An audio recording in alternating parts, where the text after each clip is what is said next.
हरिः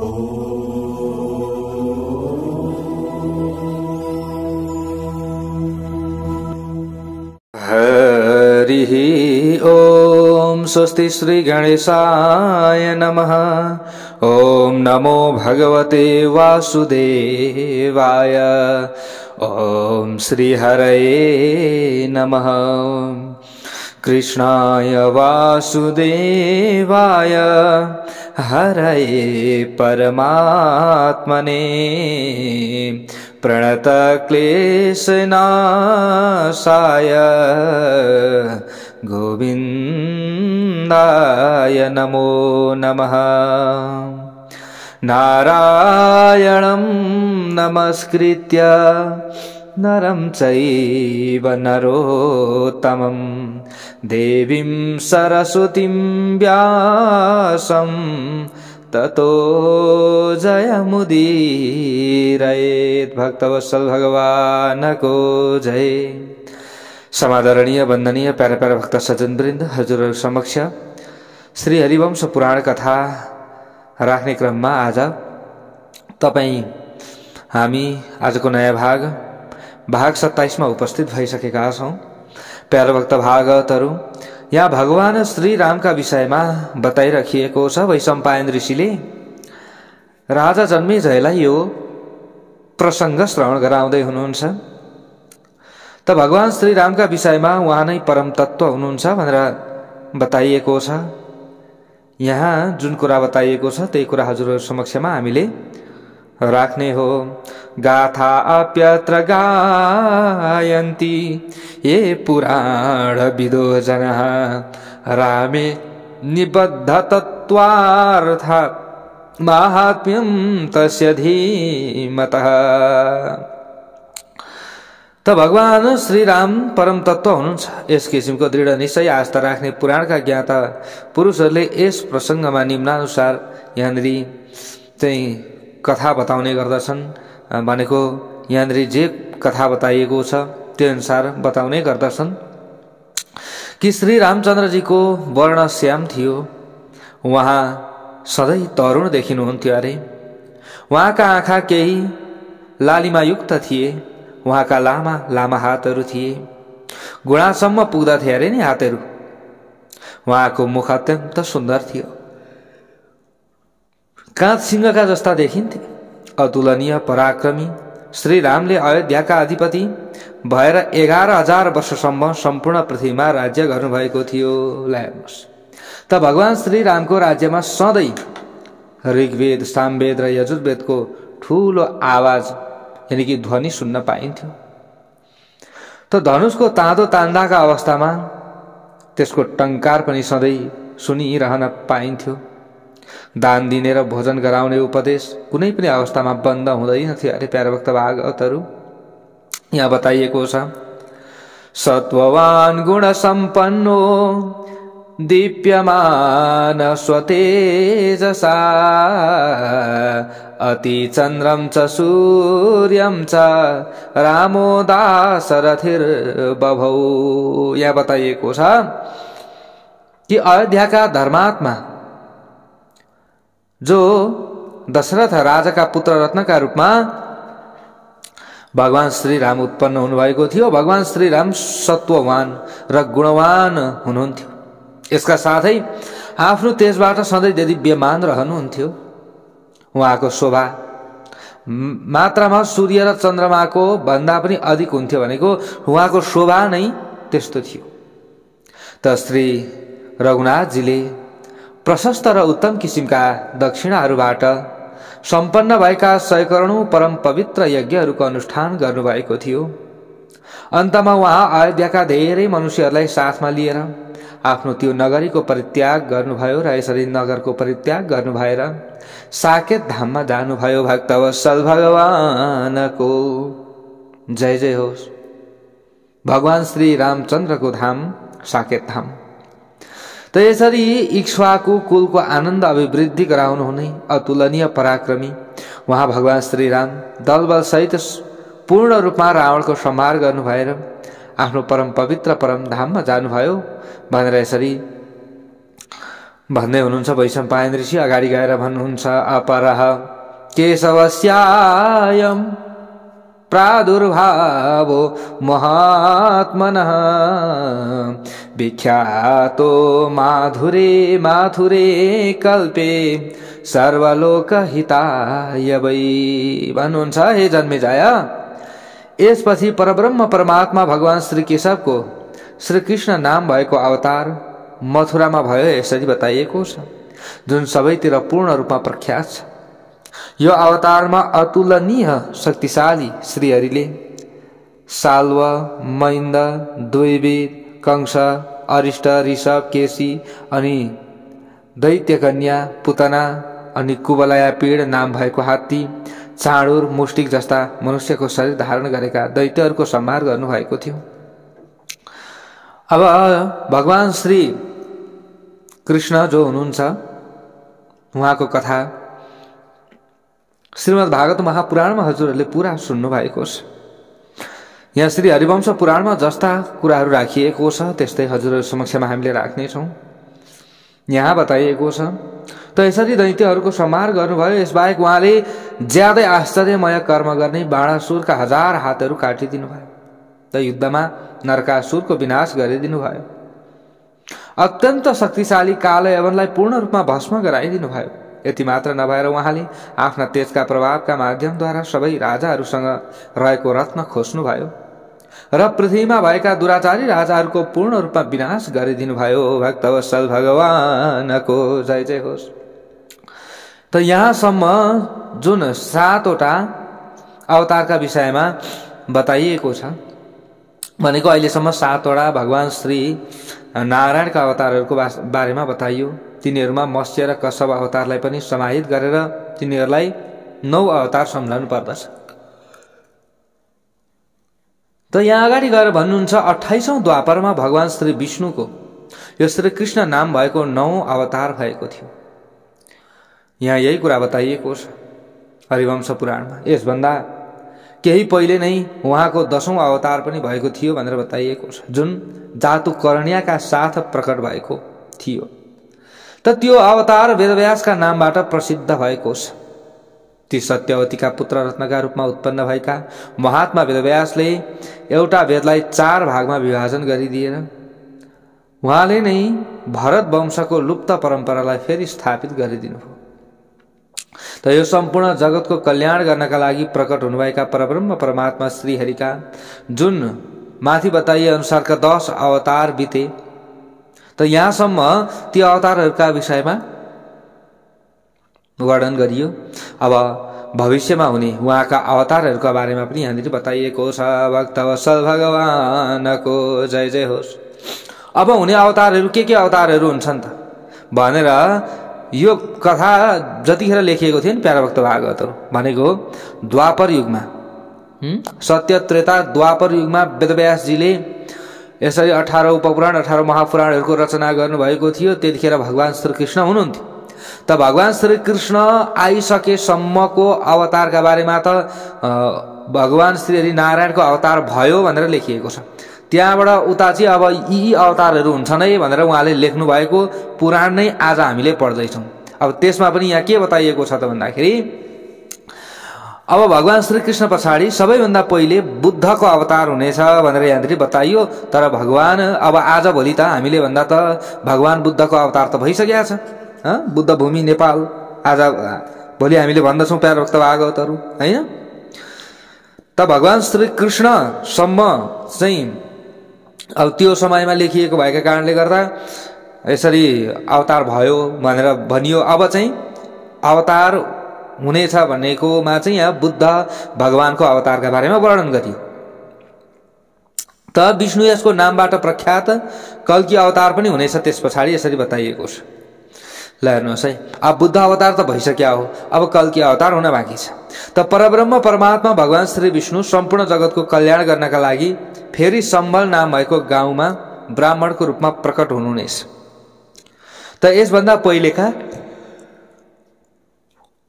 जो प्रमुखको कुरा है फेरि यहाँ पहिलेका भनेको प्रमुख अवतारहरूका कुरा त 10 अवतार यसभन्दा पहिलेका 10 वटा अवतारको विषयमा बताइसकेपछि यज्ञवल्क्य ऋषिलाई साथमा लिएर प्रकट हुने यो अवतार भावी प्रयोजन अर्थात् दुष्टहरूको पूर्ण रूपमा विनाश र धर्मको स्थापना गर्ने कार्यलाई सिद्ध गर्ने शक्तिबाट सम्पन्न हुनेछ भनेर यसरी यहाँनिर भन्नुभएको छ। त भगवान कल्कीले भवितव्यताबाट अभिप्रेरित भएर अधर्मको मार्गमा एकाग्रतापूर्वक लागेका ती सम्पूर्ण पापाचारीहरूको संहार गरेर आफ्ना अनुयायीहरू सहित गंगा र यमुनाको मध्यवर्ती देशमा आफ्नो अवतारको कार्यलाई समाप्त गर्नुहुनेछ। कहाँ समाप्त गर्नुहुने रहेछ? गंगा र यमुनाको मध्यवर्ती देशमा। त त्यस पछाडि मन्त्री र सम्पूर्ण सैनिकहरू सहित राजवंशको विनाश भएपछि जब कुनै शासक राजा रहँदैन, यस पछाडि सम्पूर्ण प्रजा स्वतन्त्र भएर ज्यादै एकाग्रतापूर्वक स्वेच्छाचारमा लाग्नेछ। त कल्की अवतार को बारेमा पनि यहाँनिर यसरी बताइयो। त्यस पछाडि अब उहाँको अवतार भइसकेपछि प्रजाहरू स्वतन्त्र रहनेछन्, स्वेच्छाचारी हुनेछन्। त प्रजाको रक्षा गर्ने राजकीय व्यवस्था समाप्त भएका कारणले गर्दा मनुष्यहरूले आपसमा झगडा गर्नेछन् र त्यस युद्धमा एकले अर्कालाई मारेर नष्ट हुनेछन्। ल हेर्नुहोस्, यो कलियुगको अन्त्यतिरको अवतार कल्की अवतार। त आपसमा एकले अर्काको धन लुटेर असहाय र ज्यादै दुखी हुनेछन्। त्यस समयमा कलियुगको सन्ध्याम्स बितिरहेको हुनेछ। त ती दिनहरूमा यस किसिमको कष्ट भोगिरहेका सबै प्रजा कलियुगसँगै नष्ट हुनेछन् भनेर यसरी बताइएको छ। भनेको कलियुग सकिँदा ओर्दा पृथ्वीमा भएका प्रजाहरू पनि सकिने रहेछन्। ल हेर्नुहोस्, त यसरी कलियुग समाप्त भएपछि स्वाभाविक रूपमा सत्ययुगको यथोचित रूपबाट प्रवृत्ति हुनेछ, तर अन्य कुनै किसिमबाट होइन। त्यस पछाडि कलियुग सकेपछि सत्ययुगको आरम्भ हुन्छ। त यहाँ भनिएको छ, जन्मेजयलाई भन्नुहुन्छ, हे राजन, यसका साथै अन्य पनि भगवानका धेरै दिव्य अवतारहरू भएका छन् जुन देवतामा हुनुपर्ने गुणहरूबाट सम्पन्न थिए। त ब्रह्मज्ञानी मुनिहरूले पुराणहरूमा ती अवतारका विषयमा यथार्थ रूपमा वर्णन गरिदिएका छन् भनेर बताइएको छ। त भगवानका यी अवतारहरूका विषयमा यथार्थ रूपमा वर्णन गर्ने कार्यमा देवताहरू पनि पूर्ण रूपमा वर्णन गर्न सक्दैनन्, यसरी बताइएको छ। यस कुराको प्रमाण पुराणहरू नै हुन्, अरू कसैले पनि फाल्टुबाट बताउन सक्दैन। जे छ पुराणहरूमा छन्। त जुन कुरालाई वैदिक श्रुतिहरूले पनि स्पष्ट रूपमा समर्थन गरेका छन्। सम्पूर्ण जगतका गुरु, कीर्तन गर्न योग्य सर्वशक्ति सम्पन्न परब्रह्म परमात्माका दिव्य अवतारहरूका विषयमा संक्षेपमा वर्णन गरिएको छ। उहाँ अतुलनीय शक्तिशाली भगवान श्री विष्णुका अवतारको पटक पटक कीर्तन गरिरहनाले त पितृहरू प्रसन्न हुनेछन् भनेर बताइएको छ। त जसले हात जोडेर ज्यादै आदरपूर्वक यो अवतारको कथा सुन्दछ नि, अथवा हात जोड्नै पर्दैन, आफूले घरको काम गर्दै पनि त कथा त सुन्न सकिन्छ। भनेको आफ्नो हृदय सफा बनाएर भक्तिभावले जसले यो कथा सुन्दछ उसका पितृले अक्षय तृप्ति प्राप्त गर्दछन्। ल हेर्नुहोस् है, हरिवंश पुराण श्रवण गर्नाले पितृहरूले पनि अक्षय फल प्राप्त गर्ने रहेछन्, अक्षय सुख प्राप्त गर्दछन्। भनिसकेपछि हामीले आफ्नो कल्याणका लागि मात्र होइन, पितृका कल्याणका लागि पनि श्री हरिवंश पुराण सुन्नु पर्ने रहेछ। भक्तवत्सल भगवानको जय जय होस्। एतास्तु योगेश्वर योग माया श्रुत्वा नरो मुच्यति सर्व पापैः रिद्धिं समृद्धिं विपुलां स भोगान् प्राप्नोति सर्वं भगवत प्रसादात्। जुन मनुष्यले श्रद्धापूर्वक यसरी सुन्दछन् भने भक्तिपूर्वक योगेश्वर भगवान श्री हरिको योग मायाका माध्यमद्वारा प्रकट भएका यी अवतारहरूको लीलामय कथा सुन्दछ भने उसका सबै पापहरू नष्ट हुन्छन् र भगवानको कृपाले अत्यन्त चाँडै उसलाई रिद्धि समृद्धि र समस्त सुखहरू प्राप्त हुन्छन्, यसरी बताइएको छ। अगाडि गएर वैशम्पायन ऋषि भन्नुहुन्छ, विश्वत्वं शृणु मे विष्णोर हरित्वं च कृते युगे वैकुण्ठत्वं च देवेषु कृष्णत्वं मानुषेषु च। यहाँ बताइएको छ, हे राजन, अब तिमी मबाट सत्ययुगमा भगवान श्री विष्णुको विश्वत्व, उहाँको अभयदायक विश्वत्व भनेको अवदायक आवश्यक स्वरूप। यो विश्वत्वका विषयमा, हरित्व भनेको पापहरण गरिदिने स्वरूपका विषयमा, अनि देवताहरूमा भगवानको वैकुण्ठत्व भनेको सर्व समर्थतालाई वैकुण्ठत्व भनिन्छ। त यसका विषयमा, अनि पुरुषहरूमा उहाँको श्री कृष्णत्व भनेको सच्चिदानन्दताका विषयमा, उहाँको ईश्वरत्व भनेको दण्ड दिने र कृपा गर्ने सामर्थ्यका विषयमा, उहाँका भूत भविष्य एवं वर्तमानका कर्महरू जस्तै लीलाहरूका गहन गति भनेको दुर्बोध्य स्वरूपका विषयमा यथार्थ रूपमा अब हे राजन तिमीले सुन भनेर यसरी वैशम्पायन ऋषिले जन्मेजयलाई भन्दै हुनुहुन्छ। त उहाँ सर्वशक्ति सम्पन्न परब्रह्म परमात्मा अव्यक्त हुनुहुन्छ, उनै ईश्वर। त यस्तो अव्यक्त हुनु भएपछि अवतार धारण गर्दाका समयमा उहाँले आफ्नो स्वरूप प्रकट गराइरहनुहुन्छ। त उहाँ नारायण अनन्त स्वरूप, सबै उत्पत्ति स्थान र अविनाशी हुनुहुन्छ यसरी बताइएको छ। त सत्ययुगमा उहाँ नारायण स्वरूप भएर हरि अर्थात् मोक्षदायक बन्नुभयो। हामीले श्रीहरि भन्छौँ नि, उनी भगवान श्रीहरि, उनी नारायणको नाम हो। त सत्ययुगमा हरिको नामले उहाँ प्रख्यात हुनुहुन्थ्यो र मोक्षदायक उहाँ बन्नुभयो। उहाँ नै ब्रह्मा, चन्द्रमा, इन्द्र, धर्म, शुक्र, बृहस्पतिका रूपहरूमा प्रकट हुनुभयो। यस पछाडि श्रीकृष्णका रूपमा अवतार लिनुहुने उहाँ भगवान नै श्री विष्णुको नामबाट अदितिका पुत्र रत्नका रूपमा उत्पन्न हुनुभयो। त्यस जन्ममा उहाँ देवराज इन्द्रको भाइ भएर उत्पन्न हुनुभएको थियो। त देवताहरूका शत्रु दैत्य दानव र राक्षसहरूको संहार गर्नका लागि परब्रह्म परमात्मा भगवान श्री विष्णुले यस समयमा अदितिका पुत्र रत्नका रूपमा अवतार लिनुभयो यसरी बताइएको छ। त यो परमात्माको प्रसाद अर्थात् वरदान रूपी जन्म थियो। त सृष्टिको आरम्भमा प्रकृतिका सञ्चालक उहाँ परमात्माले नै ब्रह्माजीलाई उत्पन्न गराउनुभयो र उहाँ पुराण पुरुषले नै पूर्वकल्पमा मरीचि आदि प्रजापतिहरूको सृष्टि गर्नुभयो यसरी बताइएको छ। त ती प्रजापतिहरूले कश्यप आदिका रूपबाट आफ्नो स्वरूपको विस्तार गरेर श्रेष्ठ ब्रह्म वंश अर्थात् गोत्रहरू उत्पन्न गराए। अनि यस्तै प्रकारले ती महात्माहरूद्वारा सनातन वेद अनेकौं शाखाहरूमा विभाजन गर्ने कार्यहरू भयो। त यी सम्पूर्ण लोकहरूमा कीर्तन गर्न योग्य ज्यादै आश्चर्यमय परब्रह्म परमात्मा श्री विष्णुको यो वेदरूपी नाम कीर्तनका विषयमा यहाँनिर म वर्णन गर्दछु भनेर ऋषिले भन्नुहुन्छ। तिमीले यसका विषयमा ध्यानपूर्वक सुन्नुपर्दछ हे राजन भनेर ऋषि भन्नुहुन्छ। हे राजन, त वर्तमान सत्ययुगमा वृत्रासुरको वध भइसकेपछि तीनवटै लोकहरूमा ज्यादै प्रसिद्ध पाएको जो तारकामय संग्राम भयो। त त्यस समयमा सबै दानवहरू युद्धमा ज्यादै घमण्डी र भयानक देखिन्थे। त उनीहरूले यक्ष, राक्षस र सर्पहरू सहित सम्पूर्ण देवताहरूलाई मार्न आरम्भ गरिदिएका थिए। त युद्धमा अत्याधिक मार खाइसकेपछि जब उनीहरूका अस्त्र शस्त्र क्षीण भए त्यस पछाडि तिनीहरू युद्ध भूमिबाट विमुख भए र मनमा नै सबैको रक्षा गर्नुहुने परब्रह्म परमात्मा श्री हरिका शरणमा परे। भक्तवत्सल भगवानको जय जय होस्।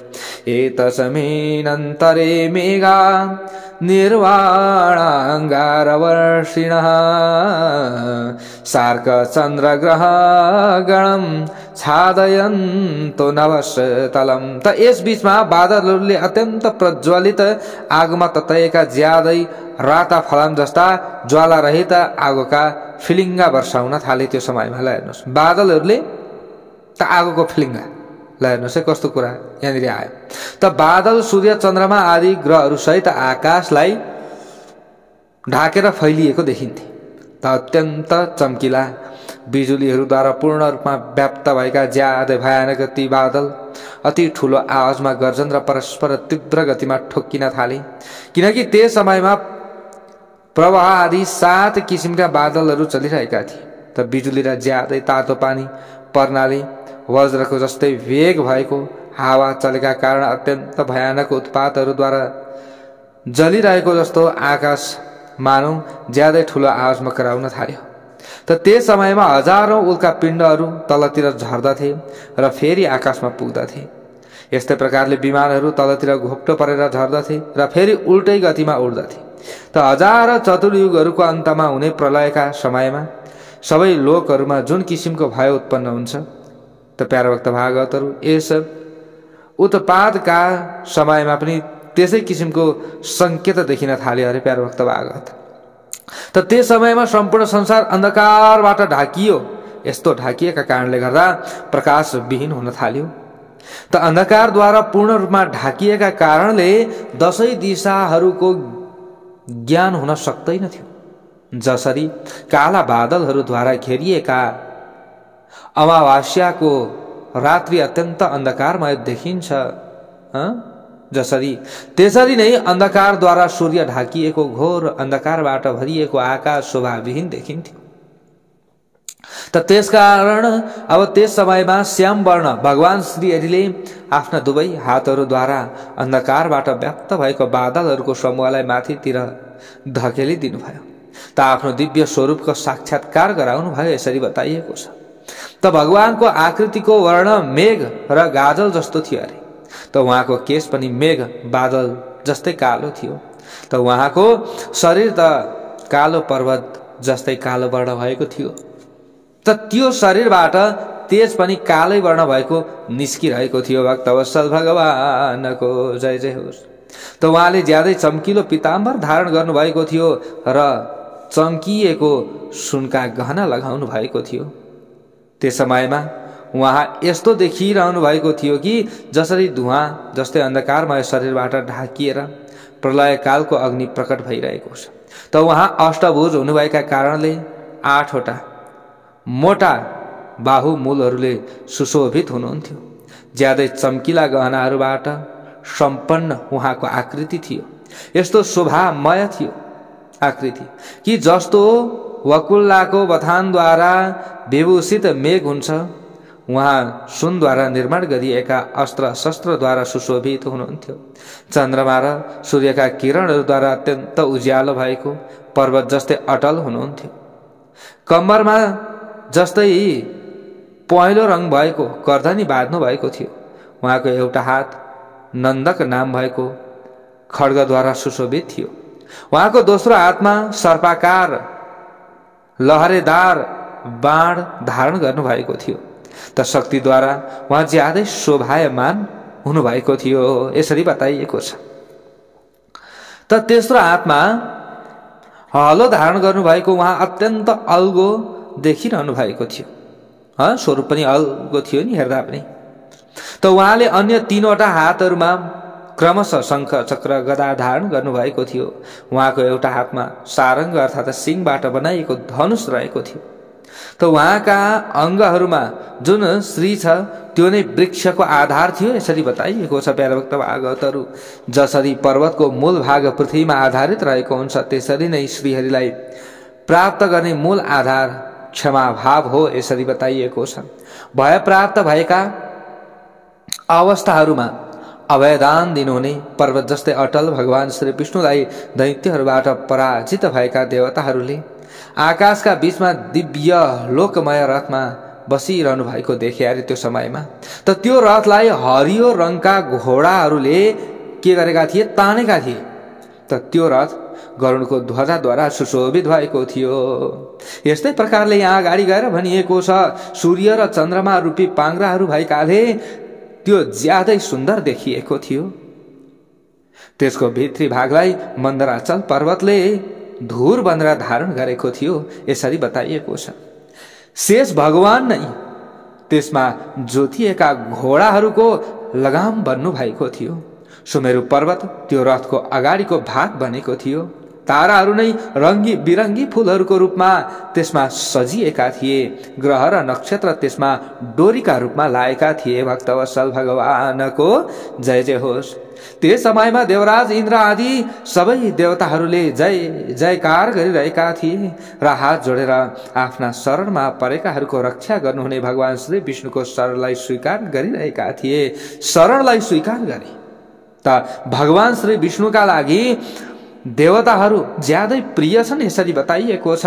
त्यसकारण उहाँले देवताहरूको त्यो वचन सुनिसकेपछि मनै त्यो महायुद्धमा दानवहरूको पूर्ण रूपमा विनाश गरिदिने दृढ निश्चय गर्नुभयो। भक्तवत्सल भगवानको जय जय होस्। ल हेर्नुहोस्, आकाशे तु स्थितो विष्णु सोत्तमे पुरुषोत्तमः उवाच देवताः सर्वः सप्रतिज्ञमिदम् उवाचः। त्यो अत्यन्त उत्तम आकाशमा विराजमान हुनुभएका उहाँ पुरुषोत्तम भगवान श्री विष्णुले सबै देवताहरूसँग प्रतिज्ञापूर्वक भन्न लाग्नुभयो, हे देवता हो, तिमीहरूको कल्याण होस्, तिमीहरूको कल्याण होस्। अब तिमीहरू ज्यादै शान्त भएर बस, किनकि यी सबै दानवहरू मबाट पराजित भइसकेका छन्। यसमा तिमीहरू निश्चिन्त हौ। अब तिमीहरूले तीनवटै लोकहरूलाई आफ्नै राज्य सम्झँदै त्यसमा शासन गर। सत्य प्रतिज्ञा गर्नुहुने भगवान श्री विष्णुका वचनद्वारा आश्वस्त भएका देवताहरू ज्यादै प्रसन्न भए। त्यस समयमा उनीहरूले आफूहरूलाई श्री सागरबाट प्रकट भएको अमृत प्राप्त भएको अनुभूति गर्न थाले। त्यस समयमा त्यो अत्यन्त भयानक अन्धकार हट्यो, बादल फाट्यो, अर्थात् पूर्ण रूपमा उज्यालो फैलियो, सुखदाता हावा चल्न थाल्यो, सुखदायक हावा चल्न थाल्यो। यसको मतलब दशै दिशाहरू ज्यादै निर्मल भए। उत्तम प्रभाव भएका नक्षत्रहरूले चन्द्रमाको र ज्यादै प्रकाशमय ग्रहहरूले सूर्यको परिक्रमा गर्न थाले। त्यस समयमा ग्रहहरू एक आपसमा ठोकिन छाडे। नदीहरूको पानी अत्यन्त निर्मल अथवा सफा भयो। देवयान, पितृयान, मोक्ष मार्ग नाम भएका तीनवटै मार्गहरू पनि रज अर्थात् धुलो र रजोगुणबाट यथार्थ रूपमा रहित भए। त्यस पछाडि नदीहरू आफ्ना स्थानबाट ठिक किसिमले बग्न थाले। यसरी बताइएको छ, समुद्रहरू शान्त भए। मनुष्यहरूको मनमा आफ्ना इन्द्रियहरूलाई शुभ कर्महरूमा लगाउने चाहना उत्पन्न हुन थाल्यो, अर्थात् मनुष्यहरू शुभ कर्महरूप्रति आकर्षित भए। महर्षिहरूले शोक रहित भएर ज्यादै उच्च स्वरमा वेद पाठ गर्न लागे। अग्नि देवता पनि यज्ञहरूका माध्यमद्वारा प्राप्त भएको पवित्र र स्वादयुक्त हविको भोजन गर्न थाले। यसरी बताइएको छ।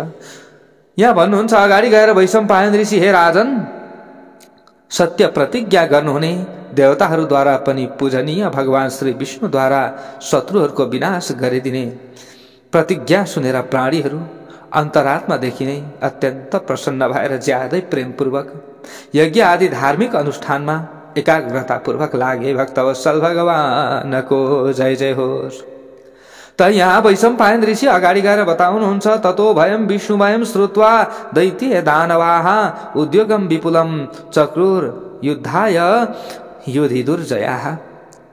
हे राजन, यस्ता प्रकारले त्यस पछाडि मुख्यतः भगवान श्री विष्णुबाट प्राप्त भय सुनेपछि युद्ध भूमिमा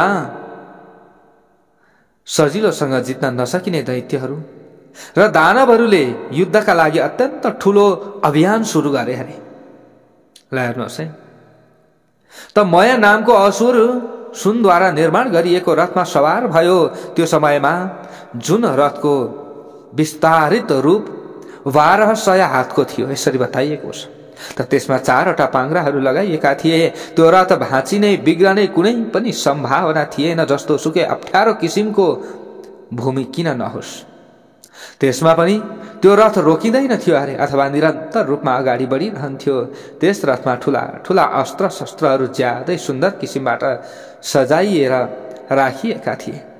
त्यसमा ससाना घन्टीहरू जडिएको झलर लगाइएका थिए, जसबाट सुमधुर ध्वनि निस्किरहन्थ्यो।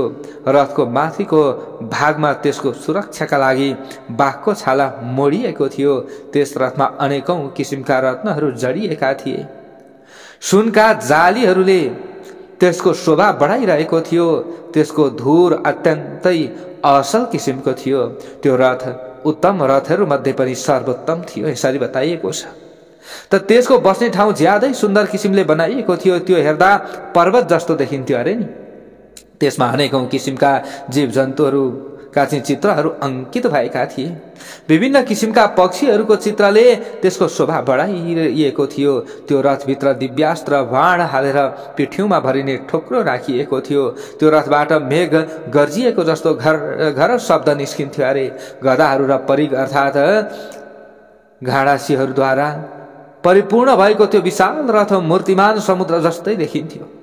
त्यस रथमा जहाँ जहाँ जोर्नीहरूमा बाँधेर राख्नका लागि पट्टीहरू लगाइएका थिए, त्यहाँ त्यहाँ ती पट्टीहरू सुनद्वारा बनाइएका केयूर अर्थात् यहाँ बताइएको छ वाजुबन्द र वाला जस्तै शोभायमान भएका थिए अरे नि। जुहा अड्काइएको त्यसको बलो सुवर्ण मण्डल जस्तै देखिन्थ्यो। ध्वजा र पताकाहरूद्वारा सुशोभित भएको त्यो अग्लो रथ सूर्यमण्डलद्वारा चम्किएको मन्दराचल पर्वत जस्तै देखिन्थ्यो। त्यो रथलाई टाढाबाट हेर्दा त्यसको रङ ठुल्ठुला हात्तीहरू, बाघ तथा भालु समूहहरूको जस्तै देखिन्थ्यो। त्यो रथलाई 1000 भालुहरूले तानेका थिए। त्यसको घरघराहटले हजारौं मेघहरूको गर्जनलाई ओझेलमा पारिदिन्थ्यो। त्यो दीप्तिमान दिव्य रथ आकाशमा पनि हिँड्न सक्दथ्यो र शत्रु पक्षको रथलाई तोडफोड गर्न पनि सक्षम थियो। त युद्धको आकांक्षा राख्ने त्यो मय नामको असुर रथमा सवार भएर भगवान सूर्य दीप्तिमान सुमेरु पर्वतमा आरूढ भए जस्तै देखिएको थियो। तार नाम भएको दैत्य फलामद्वारा बनेको उत्तम रथमा आरूढ भयो अरे, जसको विस्तारित रूप 1 कोसको थियो। त्यो रथमाथि कागको चिन्हबाट सुशोभित भएको ध्वजा फरफराइएको थियो। त्यसभित्र धेरै मात्रामा ढुङ्गाका टुक्राहरू राखिएका थिए। त्यो निलो गाजलको समूह जस्तो देखिन्थ्यो। त्यसमा फलामका 8वटा पाङ्ग्राहरू लगाइएका थिए। त्यसको हरिस, जुवा र बलुवा आदिद्वारा कसिएको र कोइला जस्तै कालो कान्ति छर्ने त्यो रथको आफ्नो घरघराहट मेघ गर्जिएको जस्तो सुनिन्थ्यो, अथवा त्यस्तो हुन्थ्यो अरे। त त्यसमाथि अत्यन्त ठुलो फलामको जाली लगाइएको थियो, जसले आखी झ्यालको शोभा पाएको थियो। त्यो रथ फलाम बाँधेका डन्डा यस्तै प्रकारले ढुङ्गा फ्याँक्ने गोलाहरूद्वारा भरिएको थियो। धेरै भालाहरू विस्तृत पास धेरै संख्यामा झुन्डिएका जो डल्लेठा ज्यादै भयानक भालाका छाँटका प्राचीन कालका एक थरी हतियार र बन्चरले त्यसको शोभा बढाइएका थिए। यसरी बताइएको छ प्यारा भक्तभागवतहरू। त यस्तो रथ थियो। त त्यो रथलाई 1000 गधाहरूले तानेका थिए। ज्यादै क्रोधित भएको विरोचन नामको दैत्य त्यस पछाडि हातमा गधा लिएर त्यो सेनाको सबैभन्दा अगाडि उभिएको थियो।